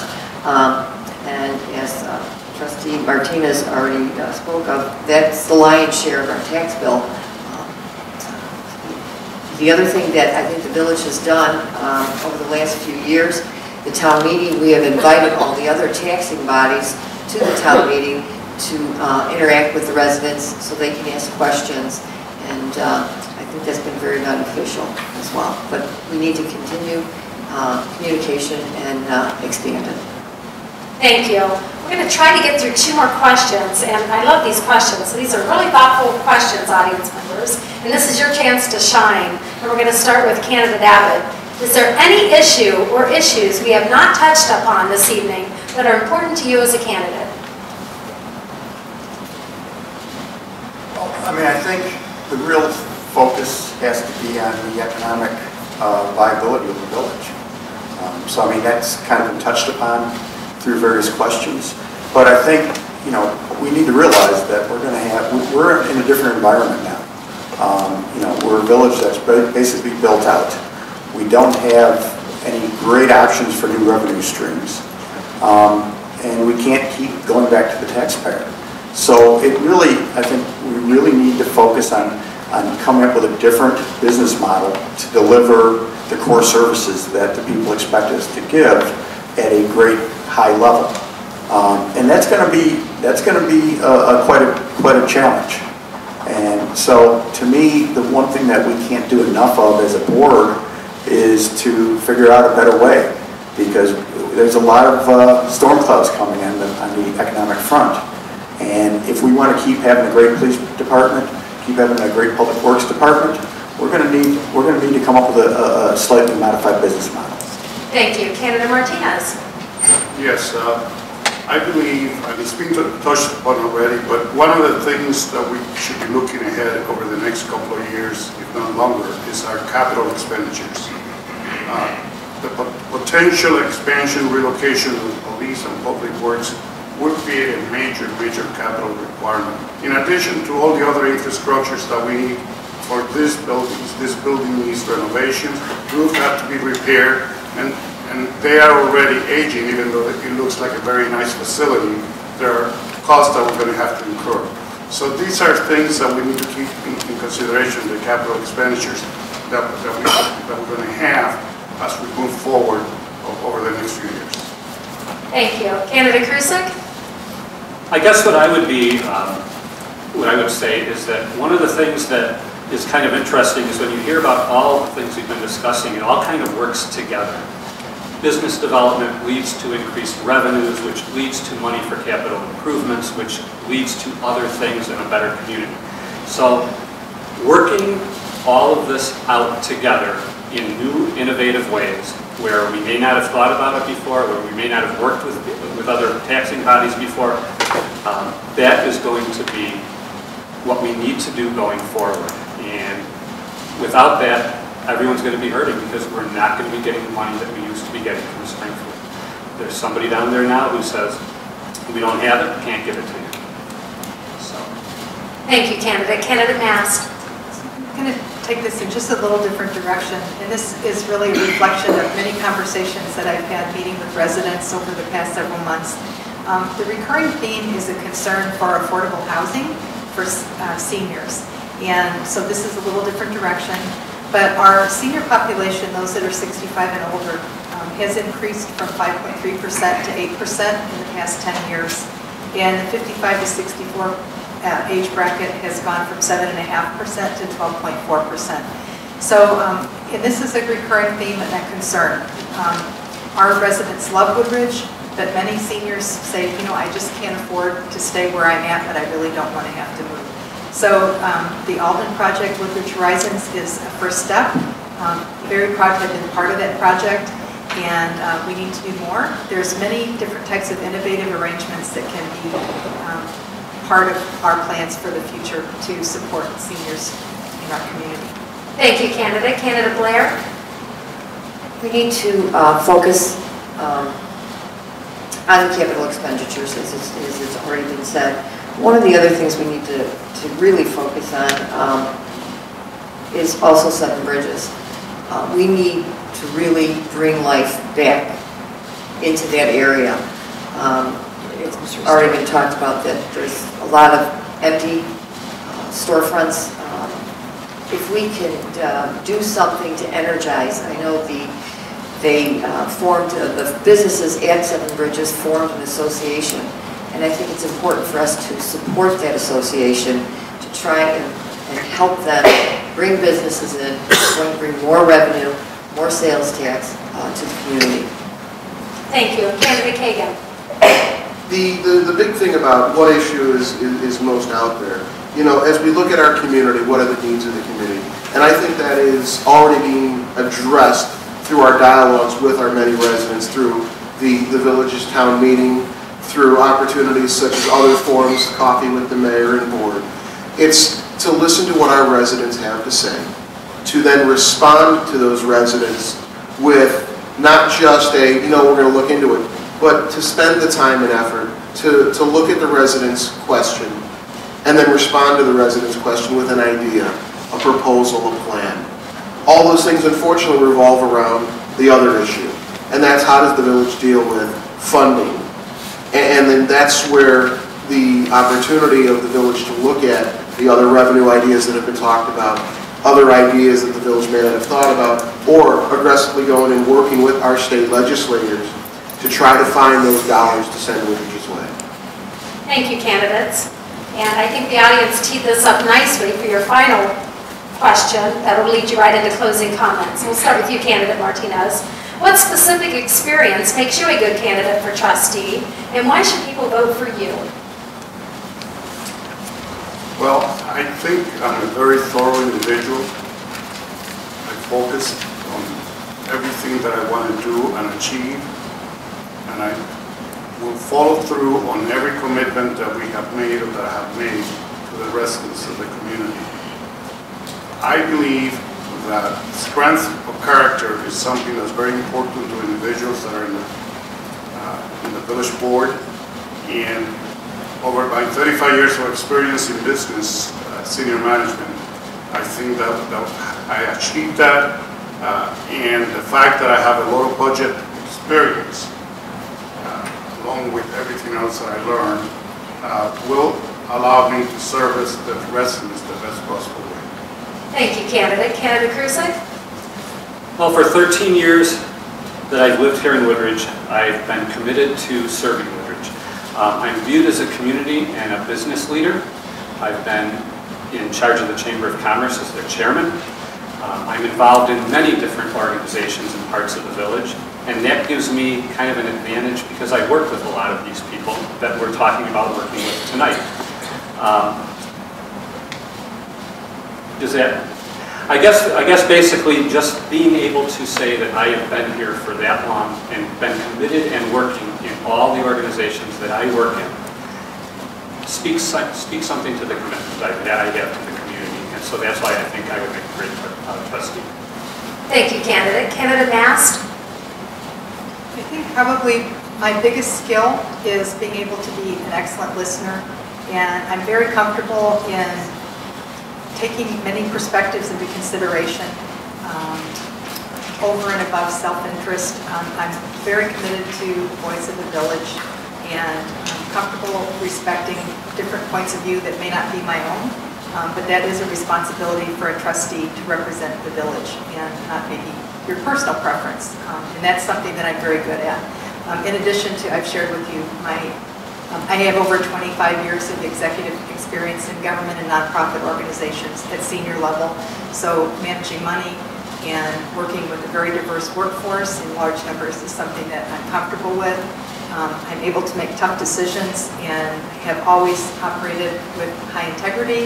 As you can imagine, a chief compliance officer deals with that on a daily basis, and that's part of my work experience. So that's the combination of what I would bring as trustee. Thank you, candidate. Candidate Blair? Since becoming a trustee, I have worked very, very hard to make sure that I've been engaged with the community. I'm always engaged with the community, but particularly so after my appointment. I've attended every coffee with the board and mayors.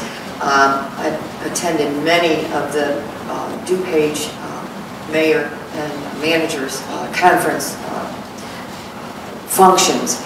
I've attended forums, the village town meeting.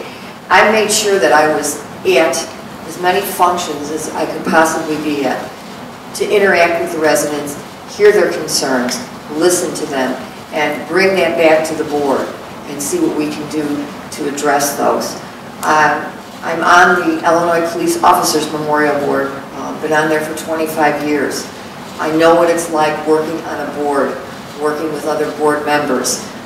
You may not always get things exactly the way you want them, but you certainly work together and you come to a consensus, which is going to be for the good of the organization, or in this case, for the good of our community. I worked very, very hard to do that. I felt like it was something that this job has to be earned, and I tried very hard to do that. Thank you, candidate. And candidate Kagan. Well, what experience would make me a good trustee? Well, I previously served on the board, as I said, from 2003 through 2013. I'm currently serving as a member of the Lisle-Woodridge Fire Protection District's pension board for the last 5 years. I want to be involved in my community because this is my home. I want to represent my community because this is my home. I want to be able to look my fellow residents in the face and say to them, I'm out here working for you. How can I better serve you? I enjoy the opportunity to interact with the residents. I enjoy the opportunity to go out in the public and see the things that the village does. I also enjoy being able to report back to a resident on a particular issue. And it gives me a great piece of satisfaction over the work I did on my previous 10-year period on the board. And I look forward for an opportunity to go back and serve them again. Thank you, candidate. Last but not least, candidate Abbott. I think these past 4 years that I've been a village trustee shows that I'd be a good candidate for 4 more years.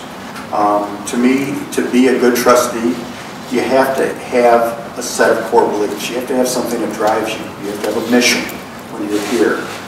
It's just not look at every issue on an ad hoc basis. You have to have the goals. You have to have something that you're trying to accomplish. And for me, it's been trying to make village government more efficient so that we can continue to deliver our core services that we need, and we have to deliver in a way that people can afford.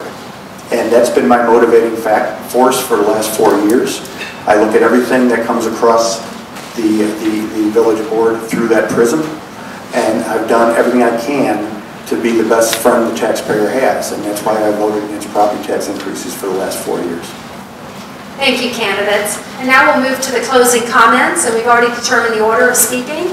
We'll start with candidate Mast and proceed counterclockwise and finish with candidate Blair. Candidate Mast. As trustee, my financial management and policy experience ensures that I'm well prepared to work effectively with our mayor, fellow trustees, and our exceptional staff. I will promote partnerships with surrounding communities to share resources and avoid duplication of efforts. I support shopping local, expanded affordable housing options for our growing senior population, and initiatives that engage both our youth and seniors in new ways. My campaign highlights working for Woodridge. I'll share some specific examples. While on the Plan Commission, I attend optional training offerings on my own time to provide well-informed recommendations to the mayor and the board. When there were issues with PACE bus ridership data that did not seem accurate, I consulted with staff and PACE representatives and discovered underreporting of passenger counts. This new information helped staff make a case to preserve commuter bus routes. When the new athletic recreation center plans were presented to the Plan Commission, I pushed and gained support from my fellow commissioners to expand bike and sidewalk paths in the final plans to ensure safe passage for both bike riders and pedestrians that access the recreation center. As you can see, I'm well prepared with fiscal and executive experience, and I'm also prepared to work for the benefit of our village. Ultimately, as a professor, rest assured I will always do my homework and come prepared to trustee meetings to make informed decisions and consider multiple points of view. I have great respect for and confidence in the wisdom of our residents.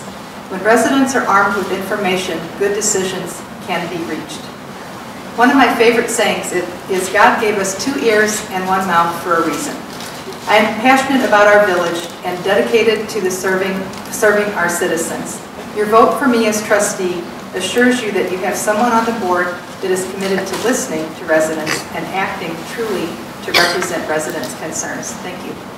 Thank you, candidate Mast. Candidate Krusek. Thank you again for coming this evening. I have to admit, I have an agenda in running for trustee, and that agenda is to do what's best for Woodridge and the people that live here. Oftentimes when speaking, Mayor Cunningham mentions doing good works for Woodridge, and how important that is in keeping Woodridge a great place to live. I completely agree, and in looking back on my almost 13 years here, I think I've provided those good works. I've been honored to receive recognition for my contributions. Business of the Year, Citizen of the Year, Commissioner of the Year, among others. While I truly appreciate being recognized for this service and commitment, I have to share credit with the many people that I've worked with to accomplish what we have. Yet all of that recognition would mean very little if I didn't truly believe that I've helped to make Woodridge a better place to live and work. My wife and I have raised 4 wonderful daughters here, and there hasn't been a day when we thought, boy, we made a mistake moving here. That's what makes it so easy to give back to this community. I know we have challenges in front of us, but I prefer to look at a challenge as an opportunity to do something new, innovative, and different. An opportunity to work together in new ways, because working together we can accomplish much. One of the advantages I've gained in working with so many of the organizations in town is the relationships I've established with them. I've successfully worked with many of them on cooperative ventures, and they know me and can count on me to be a good problem solver. If I'm fortunate enough to get elected, I look forward to working with the mayor, the board, the staff, our other taxing bodies, and most important, all of our residents and businesses that call Woodridge home. Let's keep Woodridge growing in the right direction, and I'm asking you tonight to vote for me so that I can continue those 13 years of good works as your trustee. On April 7th, please vote for Mike Krusek for the 2-year trustee term. Thank you. Thank you, Candidate Krusek. Candidate Martinez.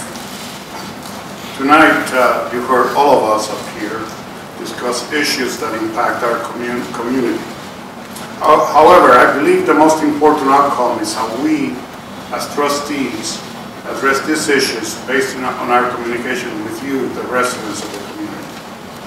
In the next few years, Woodridge may be facing some challenges as a result of action taken by the legislature in Springfield.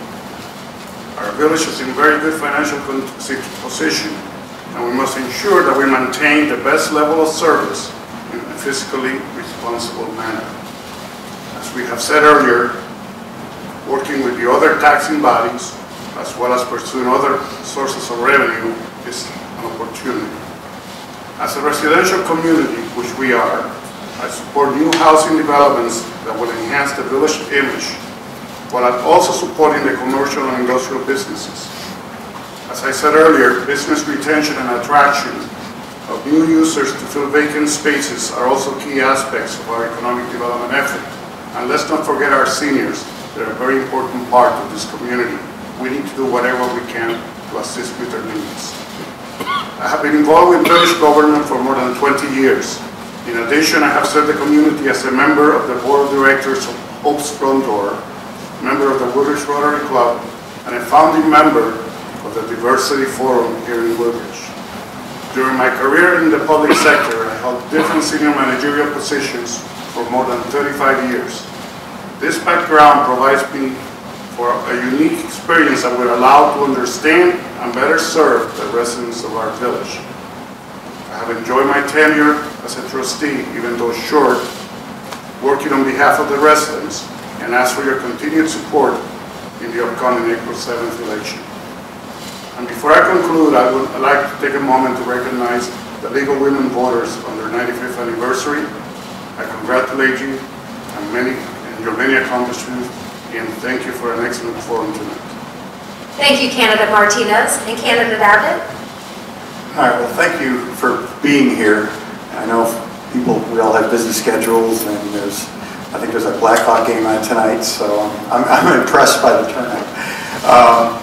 But, you know, I'll just say real plain why I'm here and why I'm asking for your vote again. 12 years ago, my wife and I moved to Woodridge. We've been extremely happy. We think we made a great choice. We've met great people. We think it's a great community. 4 years ago, I decided I wanted to try to contribute to the community by being a village trustee. I ran and was honored when the people gave me their trust by voting for me. My goal on the board is to make Woodridge even better. And that doesn't just happen. It only happens when people work hard toward that goal. For 4 years, I've done my best, and I've worked my hardest at trying to make sure that we focus on the core services, police, public works, and the basic core services that local government has to provide, and to make sure we do it in the best possible way, in the most cost-efficient way. I'm proud of the work I've done. I'm proud of the fact that I ask questions about Why are we spending money for something and do we really need it? I'm proud of the other questions I asked. I think it's made a difference on the board. I think I've helped focus the board on spending based upon my interactions with the board. So for 4 years I've worked very hard to try to make this a better community in the best way I know how. So my request is that hopefully you will look upon the 4 years I've been here. I think the village has had some great accomplishments in the last 4 years. I'm proud to be a part of that. And I would hope that you will see fit to re-elect me on April 7th. Thank you. Thank you, Candidate Abbott. And Candidate Kagan? Well, again, my heartfelt thanks to the League of Women Voters for hosting this wonderful forum tonight. And, well, as I spoke about how Woodridge was my hometown, that wasn't really by chance.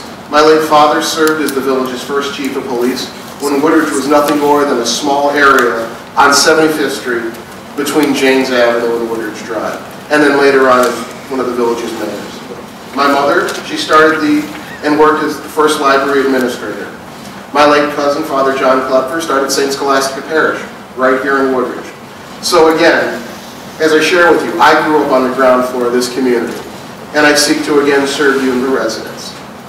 While I'm not going to take a lot of time to talk about the other issues, we know they're out there, but I look forward to the opportunity to dialogue with you, the residents, with my other colleagues if I'm returned to the village board, with the village staff to express those ideas. Because Woodridge is a great place to live, work, and play. And I've done all three of those here in my time. Lastly, don't forget to vote, and thank you very much. Thank you, Candidate Kagan. And last but not least, Candidate Blair. I've enjoyed meeting and getting to know so many of you at our town meetings, coffees with the mayor and board, the village picnic, and a variety of other village events. I am listening. I'm listening to what is important to you and what your concerns are. Some issues are easily resolved, others are more complicated. But as a board, we are working on the larger, more complicated issues. Like all communities, Woodridge faces many fiscal and budgetary challenges. Attending meetings and events of the DuPage Mayors and Managers Conference has given me insight into what other communities are doing and what is going on in Springfield that impacts our community. My attendance has also given me an opportunity to hear the concerns of our village heard in Springfield. As trustee, I will continue to bring my past work, civic experiences, and commitment to our community. I will continue to work with staff and board members to address our aging infrastructure, bring business growth, and strengthen and grow our tax base. I will also address the challenge of maintaining the high standard of services that our residents have come to expect while ensuring fiscal stability in this challenging economic time. Since moving to Woodridge 39 years ago, I and my family have been deeply rooted and vested in this community. I would like to continue to serve as your trustee. I will use my time, experience, integrity, management skills, and professionalism to ensure that Woodridge continues to grow and thrive. I realize and appreciate what a special, diverse community we have, and I'm asking for your vote on April 7th so I can continue to work hard for all residents of our village. Thank you. Thank you, Candidate Blair. It's certainly been a pleasure to moderate tonight and assist in this community conversation. And truly, you all are visionaries and be great league members. So I do hope you find one of these league members with a tag, and all of you wonderful audience members too, and those that might be watching from home. The 95th anniversary of the League needs progressive thinkers like yourselves. So do consider that. It's been an honor and a privilege. Good night.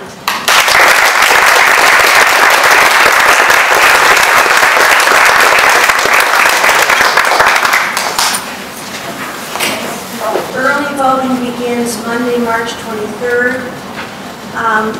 Early voting this year does require a government-issued photo ID. It was not required last year, but that was a one-time event. You would need it this year. Election day is Tuesday, April 7th. The polls open at 6 a.m. and close at 7 p.m. Also, in today's Woodridge Suburban Life, there was information on these candidates, but also on the candidates for the School District 68, the high school district at 99, and they told me that they would be having information on the candidates for the College of DuPage. So you might want to check that out. Thank all of you for being here. You've been an excellent audience, and I echo Lori's feeling that you came up with really good probing questions. And finally, many, many thanks to the candidates. On behalf of the, I want to say again, I said this in the beginning and I say it again, I really commend all of you for running. Not everyone is willing to do this job.